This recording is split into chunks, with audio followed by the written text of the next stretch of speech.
안녕하세요. 세이지 3차 실습생 조윤재, 주지연입니다. 오늘은 많은 분이 피곤해할 때마다 겪으시는 구순포진의 원인과 치료 방법에 대해 자세히 알아보겠습니다.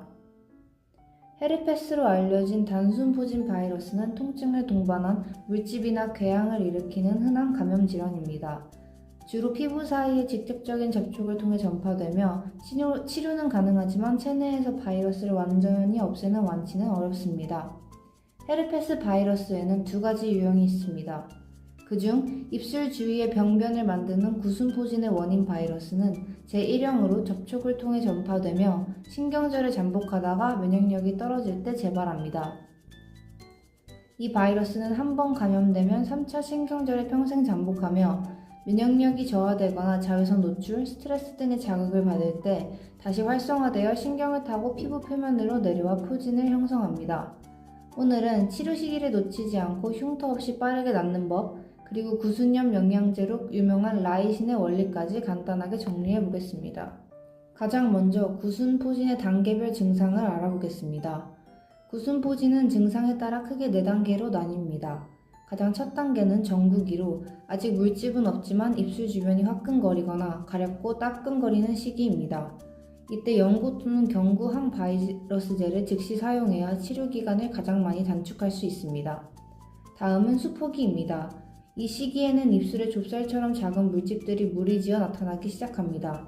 이때는 물집을 터뜨리지 않고 접촉을 최소화하여 청결을 유지하는 것이 가장 중요합니다.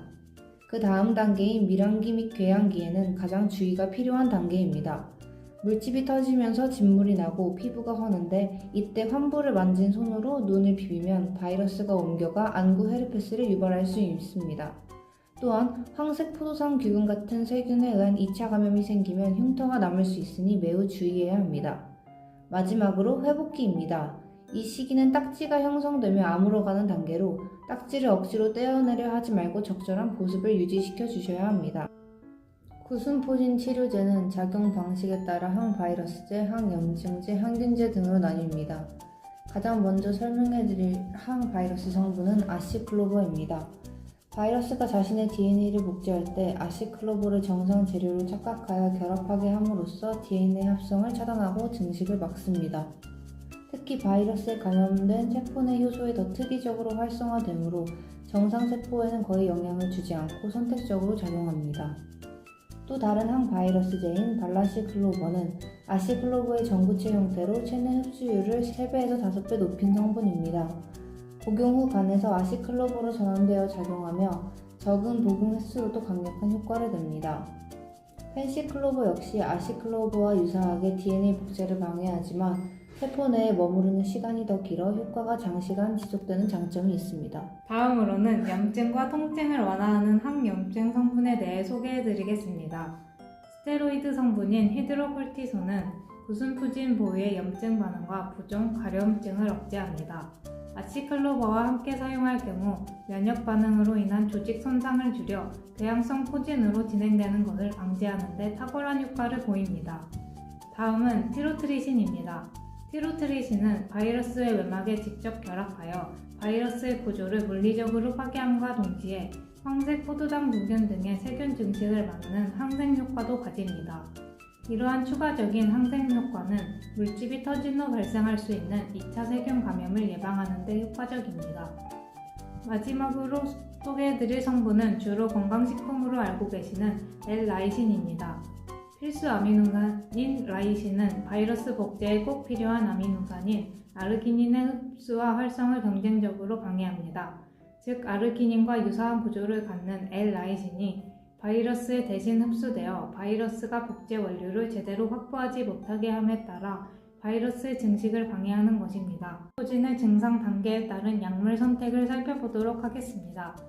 녹십자 아시클로버 크림과 같은 아시클로버 연고는 정국이나 수포기에 사용합니다.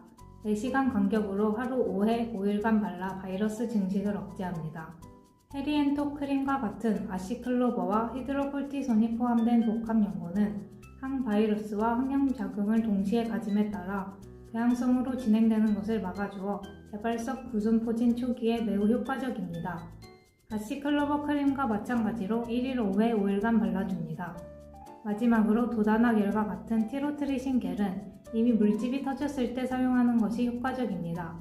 1일 2에서 3회 도포해주면 되며 향균 및 항바이러스 효과가 있어 2차 감염을 예방할 수 있습니다. 하지만 증상이 심하거나 빠른 회복을 원한다면 병원 처방약이 필요합니다.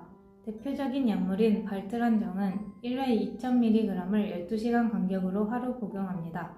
단 증상이 나타나고 24시간 이내에 복용을 시작하는 것이 가장 좋습니다. 마지막으로는 보조 영양요법인 L-라이신입니다. 효과는 앞서 말씀드린 바와 같으며 한 리뷰 논문에 따르면 저아르기닌 식이요법 없이 하루 1000mg 미만으로 섭취하는 것은 병변을 예방하거나 치료하는 데 효과가 없었으며 3000mg 이상으로 복용하는 경우에는 질병 경험을 향상시킨다고 하였으니 이를 꼭 숙지하시고 복용하시길 바랍니다. 정리하자면 구순포진은 우리 몸이 휴식이 필요하다고 보내는 일종의 경고입니다. 평소 자외선 차단 립밤을 챙겨 바르며 충분히 휴식하시길 바랍니다. 아울러 추가 감염과 전염을 막기 위해 철저한 손 씻기와 개인용품 사용은 필수입니다. 오늘 내용이 건강한 일상에 도움이 되길 바랍니다. 감사합니다.